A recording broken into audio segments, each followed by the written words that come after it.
তৃণমূলের সরকার চলছে, কিন্তু কোথাও কি গিয়ে মনে হচ্ছে যে অঘোষিতভাবে বিজেপি সরকার? এটা তো আমি সর্বপ্রথম বলছি, এটা শুরু করেছি। পশ্চিমবাংলায় তৃণমূল শাসন করলেও এমন এমন কার্যকলাপ দেখছি, শুভেন্দু অধিকারী থেকে শুরু করে সুকান্ত মজুমদার থেকে শুরু করে যারা করছে তাদেরকে তৃণমূল সেইভাবে আটকাচ্ছে না। এই যে গোবাহিনীদের তাণ্ডব থেকে শুরু করে যে মূল হতে এখনো তাকে গ্রেফতার করতে পারেনি কেন বা গ্রেফতার করেনি কেন, এই প্রশ্ন থেকে যাচ্ছে। মব লিঞ্চিং হচ্ছে, ধর্মীয় উন্মাদনা ছড়াচ্ছে, তারপরেও এই নেতাগুলোকে ধরে জেলের মধ্যে রাখছে না কেন? এখানে একটা জিনিস স্পষ্ট হচ্ছে, যেখানে অঘোষিত বিজেপি সরকার যেন চলছে। উত্তরপ্রদেশ, মধ্যপ্রদেশে যেগুলো আমরা দেখতাম, আর পশ্চিমবাংলাও সেটা হচ্ছে। গতকালকের কথা বলছি, গতকালকে একটা জায়গায় দেখলাম বিজেপির এক নেতা রাস্তায় বসে আছে, পুলিশ এসে সম্ভবত তার সাথে কিন্তু কথা বলতে যাচ্ছিল, জুতোটা খুলে যেভাবে পুলিশের দিকে তাক করলেন, এটা পুলিশকে শুধু অপমান নয়, আমি একজন নাগরিক হিসাবে আমাদের প্রত্যেককে অপমানিত বোধ হয়েছে। কারণ আমাদের পশ্চিমবাংলার পুলিশ আমাদের বাইরে নয়। হ্যাঁ, যে পুলিশ শাসক দলের কাছে তাদের শিরদাঁড়া বিছিয়ে দিয়েছে তাদের বিরুদ্ধে আমরা সোচ্চার হই, কিন্তু ওইভাবে জুতো তুলে পুলিশকে দেখানো, ইশারা করা, এটা কোনোভাবেই কাঙ্ক্ষিত নয়। কিন্তু এর বিরুদ্ধে এখনো পর্যন্ত পুলিশের পক্ষ থেকে সেই শিরদাঁড়া যুক্ত মনে পুলিশও দেখতে পাচ্ছি না যে একটা সুমোটো করেছে। সুজাপুর বিধানসভার অন্তর্গত সুজাপুর বাস স্ট্যান্ডে অধিকার সমাবেশ আজকে আমরা করলাম একাধিক ইস্যু নিয়ে। ওয়াকফ সংশোধনী আইন 2025 বাতিলের দাবি নিয়ে, এসআইআর এর নামে যেভাবে নাগরিক হয়রানি হচ্ছে এবং আতঙ্কিত করা হচ্ছে সেটা বন্ধের দাবিতে, এবং পরিযায়ী শ্রমিকদেরকে ভিন্ন রাজ্যে যেভাবে অত্যাচার জুলুম করা হচ্ছে সেটা বন্ধ হতে হবে, গঙ্গা ভাঙন রোধের জন্য, এবং সাথে সাথে গোবাহিনীদের যে তাণ্ডব চলছে পশ্চিমবাংলায় এবং দুর্গাপুরের মূল কালপিট যে পরিজাত গাঙ্গুলিকে গ্রেফতারের জন্য, এই মর্মে আমরা আজকে একাধিক ইস্যু নিয়ে আজকে আমরা আমাদের আগামী বিধানসভায় মালদায় কোথায় কোথায় প্রার্থী দিচ্ছে? দেখুন, এখনই তো বলবো না কোথায় কোথায় দিচ্ছে, তো আমরা মালদা জেলার বেশ কয়েকটি সিটে প্রার্থী দেবো, যেখানে আপনারা বুঝতে পারবেন। এখন আমরা অবশ্যই প্রাথমিক পর্যায়ে মালদা জেলায় 3টে অবজারভার ঘোষণা করেছি প্রথম পর্যায়ে, সেকেন্ড ফেজ, থার্ড ফেজ আমরা অবশ্যই ঘোষণা করবো সময়ের সাথে সাথে, তখন আপনারা বলতে পারেন। বাঙালিদেরকে বাংলাদেশের ডাকে বাংলাদেশ পাঠিয়ে দিচ্ছে, এই বিষয়ে আইএসএফ কি পদক্ষেপ? দেখুন, সর্বপ্রথম ওই পরিবারটির পাশে গিয়ে দাঁড়িয়েছে ইন্ডিয়ান সেকুলার ফ্রন্টের মালদা জেলা কমিটির নেতৃত্ব কারিমুল্লাহ সাহেব, আমরা কালিমুল্লাহ হক মাস্টার, দুজনের আমাদের এদের নেতৃত্বে গিয়ে দাঁড়িয়েছে, তাদের আশ্বস্ত করেছে। আমি আজকে যাব, পরিবারের সাথে কথা হয়েছে, পরিবারের সাথে কথা বলবো, রাজ্য সরকার কি দায়িত্ব নিয়েছে, কতটা নিয়েছে সেটা জানবো, পরিবারের কাছে বলবো যে আমাকে দায়িত্ব দেন। পরিবার যদি আমাকে দায়িত্ব তুলে দেয় তাহলে আমি আইনি লড়াই করে এবং আইনের বিশেষজ্ঞ যারা আছেন তাদের সাথে কথা বলে, যাতে করে আমার দেশের নাগরিককে আবার দেশে ফিরিয়ে নিয়ে আসা যায়, তার জন্য আমি সর্বোচ্চ চেষ্টা করবো। তবে আমার ভরসা আইনের মাধ্যমে ওই ছেলেটিকে, মোহাম্মদ আরিফ, সম্ভবত আমির শেখকে মালা পরিয়ে দেশের ছেলেকে দেশে ফিরিয়ে নিয়ে আসবো। বর্তমানে পশ্চিমবঙ্গে তৃণমূলের সরকার চলছে, কিন্তু কোথাও কি গিয়ে মনে হচ্ছে যে অঘোষিতভাবে বিজেপি সরকার? এটা তো আমি সর্বপ্রথম বলছি, এটা শুরু করেছি। পশ্চিমবাংলায় তৃণমূল শাসন করলেও এমন এমন কার্যকলাপ দেখছি, শুভেন্দু অধিকারী থেকে শুরু করে সুকান্ত মজুমদার থেকে শুরু করে যারা করছে তাদেরকে তৃণমূল সেইভাবে আটকাচ্ছে না। এই যে গোবাহিনীদের তাণ্ডব থেকে শুরু করে যে মূল হতে এখনো তাকে গ্রেফতার করতে পারেনি কেন বা গ্রেফতার করেনি কেন, এই প্রশ্ন থেকে যাচ্ছে। মব লিঞ্চিং হচ্ছে, ধর্মীয় উন্মাদনা ছড়াচ্ছে, তারপরেও এই নেতাগুলোকে ধরে জেলের মধ্যে রাখছে না কেন? এখানে একটা জিনিস স্পষ্ট হচ্ছে, যেখানে অঘোষিত বিজেপি সরকার যেন চলছে। উত্তরপ্রদেশ, মধ্যপ্রদেশে যেগুলো আমরা দেখতাম, আর পশ্চিমবাংলাও সেটা হচ্ছে।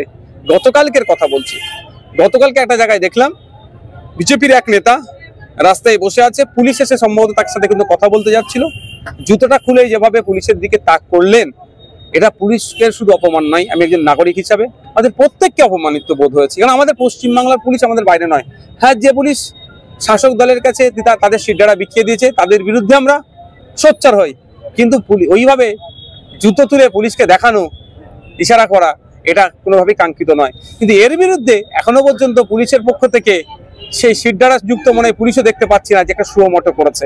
তাহলে এখান থেকে বোঝা যাচ্ছে বিজেপির নেতারা যাই করবে 7 খুন মাপ, আর আমরা বিরোধীরা কিছু কথা বললেই তাদের ধরে মিথ্যা মামলাতে জেলের মধ্যে রাখার চেষ্টা করবে।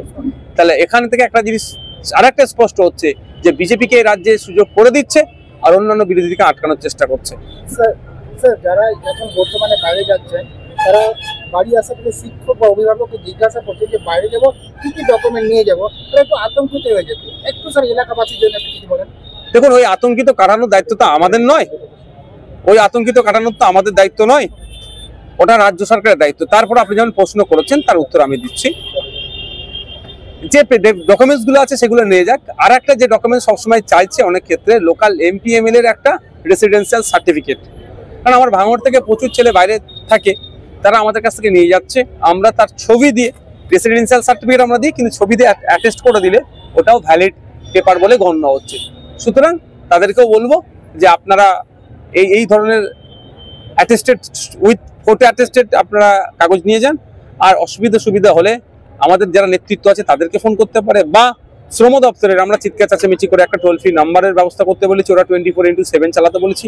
অন্তত সেইগুলোতে যোগাযোগ করবেন সমাধানের করার জন্য। যদিও না সমাধানে আমাদের সাথে যোগাযোগ করবেন, আমরা সর্বোচ্চ দিয়ে সমাধান করব। আমরা এটা দেখেছি গত 2-3 দিন আগে আপনি বলেছিলেন যে জয় বাংলা স্লোগানটা বাংলাদেশের নাকি, তো বিভিন্ন সোশ্যাল মিডিয়ার মাধ্যমে দেখা যাচ্ছে যে জয় বাংলা স্লোগানটা বাংলাদেশি বলে দাগিয়ে দেওয়া হচ্ছে, কিন্তু কোথাও গিয়ে মনে হচ্ছে যে বিজেপি যেমন বলছে যে জয় বাংলা স্লোগান। বিজেপি যদি বলে পূর্বে সূর্য ওঠে পশ্চিমে অস্ত যায়, আমাকে তাহলে কি তার উল্টো বলতে হবে নাকি? বিজেপির সাথে সুর মিলে যাবে না হলে আমাদের কাছে বলতে হবে পশ্চিমে সূর্য ওঠে পূর্বে অস্ত যায়। আমার বলার বক্তব্য ছিল মূল বিষয়বস্তুটা একটা ক্লিয়ার করতে হবে, সেটা হচ্ছে কি এটা আমদানিকৃত শব্দ আমি বলেছি। যদি আমার এই শব্দের মধ্যে ভুল থাকে আমাকে ধরিয়ে দিই। বিজেপি বলেছে বলে আমি বলেছি বলে সুরে শুনবে যে এটা আমি বিশ্বাসী নয়। মনে হয় যদি আমার বলার মধ্যে কিছু ভুল থাকে, তত্ত্বগত যদি ভুল থাকে আমাকে ধরিয়ে দিলে আমি শুধরে নেবো। আমি নিজেকে সবসময় ছাত্র মনে করি, শিক্ষক নয়। ছাত্র হিসাবে আমাকে যদি কেউ ভুল ধরিয়ে দিতে পারে আমি করবো। কিন্তু আপনি বিভিন্ন জায়গায় গিয়ে সার্চ করলে দেখা যাবে সেই সময় 1971 সালে সম্ভবত এটি ফেমাস হয়েছিল। আপনার ওই মুক্তিযোদ্ধারা যখন এটা ছিল, তারপরে ব্যাপকভাবে এই শব্দ এই জয় বাংলা এটাকে অ্যাডাপ্ট করেছিল তৎকালীন মুজিব যিনি ছিলেন হাসিনার মুজিবুর রহমান, বঙ্গবন্ধু মুজিবুর রহমান সাহেব, উনি অ্যাডাপ্ট করেছিলেন। ঠিক যেভাবে খেলা হবে শব্দটা বাংলাদেশ থেকে ধার করা হয়েছে এই মর্মে আমি বলেছি। তবে একটা কথা বলবো, জয় বাংলাটা আজকে বাংলার ঐতিহ্যকে নয়, এটা একটা রাজনৈতিক দলের দলীয় স্লোগানে পরিণত করছে। ঠিক যেমন জয় শ্রীরামকে হিন্দুদের নয় বিজেপির তার রাজনৈতিক স্লোগান হিসেবে ব্যবহার করার চেষ্টা করছে। জয় বাংলা বলবো আর বাংলার মাধ্যম স্কুলগুলো বন্ধ হয়ে যাবে, সেই জয় বাংলার তাহলে কতটা সার্থকতা থাকলো? জয় বাংলা বলছি, জয় বাংলা বললাম, ইউসুফ পাঠানকে বাইরে থেকে নিয়ে এসে এমপি করে পাঠিয়ে দিলাম, শত্রুঘ্ন সিনহা, কীর্তি আজাদ, কি সাকেত গোখলে নাকি আছে একজন রাজ্যসভার এমপি, তো ওটা জয় বাংলা বলছি। আর সব যত বাংলার বাইরের ভিন্ন ভাষায় কথা বলে তাদেরকে এমপি করে পাঠিয়ে দিচ্ছি, এটা কত যৌক্তিকতা। বহুবার মালদার কালীচকে আসছেন, মালদহ জেলার কালীচক একটা বৃহত্তর অংশ মালদা জেলার, এখানে কি কি সমস্যাগুলি আপনার নজরে কি কি এসেছে? যেমন একটা নয় একাধিক সমস্যা আছে, এই সমাধানের জন্য তো শাসকের দরকার। আমরা নোট করিয়ে দিই, যদি এটা গঙ্গার পাট পড়ছে না, মানিকচক থেকে গঙ্গার পাট পড়ছে, এখানে আরো উন্নততর ট্রান্সপোর্ট ব্যবস্থা হওয়া দরকার। সেটা নয়, রাস্তাঘাটের দুরবস্থা, হসপিটাল ফ্যাসিলিটি, এত জনসংখ্যা, এখানে একটা আপনার ধরুন ফায়ার ব্রিগেড সেন্টার নাই, তো এই ধরনের একাধিক ইস্যু আছে। এখানে এত বড় একটা মার্কেট, ঠিকমতো পর্যাপ্ত আলো নাই, কালিয়াচক থেকে শুরু করে সুজাপুর পর্যাপ্ত আলো নাই।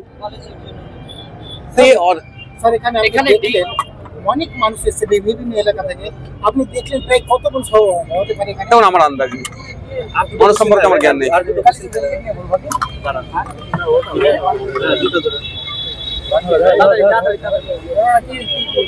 আমরা দেখেছি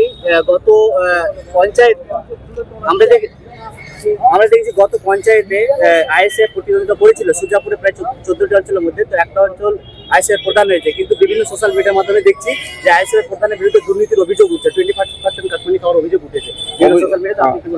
আমরা যতটুকু অভিযোগ পেয়েছি, অভিযোগের সত্যতা যাচাই করার জন্য আমরা চেষ্টা করছি। নিশ্চিতভাবে আপনি আজকে স্টেজে দেখেছিলেন, আমার ধারে কাছে দেখেছেন, কেন বলুন তো? আমরা দুর্নীতিকে প্রশ্রয় দেব না, দল থেকে বহিষ্কার করিনি। আমাদের ইন্টারনাল ভিজিলেন্স যেটা আছে কাজ করছে। যদি আপনাদের কাছে কোনো স্ট্রং এভিডেন্স থাকে, আমাদের সুজাপুরের অবজারভার, আমাদের মালদা জেলার সভাপতি আপনারা পাঠান, কথা দিচ্ছে আপনাদেরকে আইনত ব্যবস্থা নেওয়ার সাথে সাথে দলগত ব্যবস্থা আমরা নেবো। আমরা কাউকে কোনো দুর্নীতিকে আমরা প্রশ্রয় দেব না। কিন্তু অভিযোগ অনেক আছে এখন এআই এর সময়, অনেক গলাকে এআই করে ছেড়ে দেয়, সেটাও আপনাকে আমাকে জানতে হবে। কিন্তু আমি কি বললাম, অথেন্টিক যদি আপনার কাছে কোনো ইনফরমেশন থেকে থাকে আপনি দেন, আমরা কি ব্যবস্থা নিচ্ছি সেটাও দেখতে পাবেন। আর যতটুকু অভিযোগ এসেছে সেই জন্য আমরা তাকে স্ক্যানারে রেখেছি, আমরা ইন্টারনাল যে ভিজিলেন্স সেটাকে আমরা চালাচ্ছি। আরো আমরা দেখেছি যে পঞ্চায়েতে যে আইএসএফ এর বিরুদ্ধে যে অভিযোগ উঠেছে, সেই অঞ্চলের আইএসএফ এর সভাপতি তার বিরুদ্ধে এফআইআর করতে চলেছে। দেখুন একটা কথা বলি, কে কার বিরুদ্ধে এফআইআর করেছে? প্রধানের বিরুদ্ধে আইএসএফ এর অঞ্চল সভাপতি কে বলেছে? জানতে পেরেছি। দেখান দেখি এফআইআর কথা। গোপন সূত্রে তো অনেক কিছু বলবে, আমাদের ওইরকম শৃঙ্খলা বহির্ভূত কোনো কাজ হয় না, থাকলে কোনো ডকুমেন্টস দেন। ঠিক আছে, ঠিক আছে।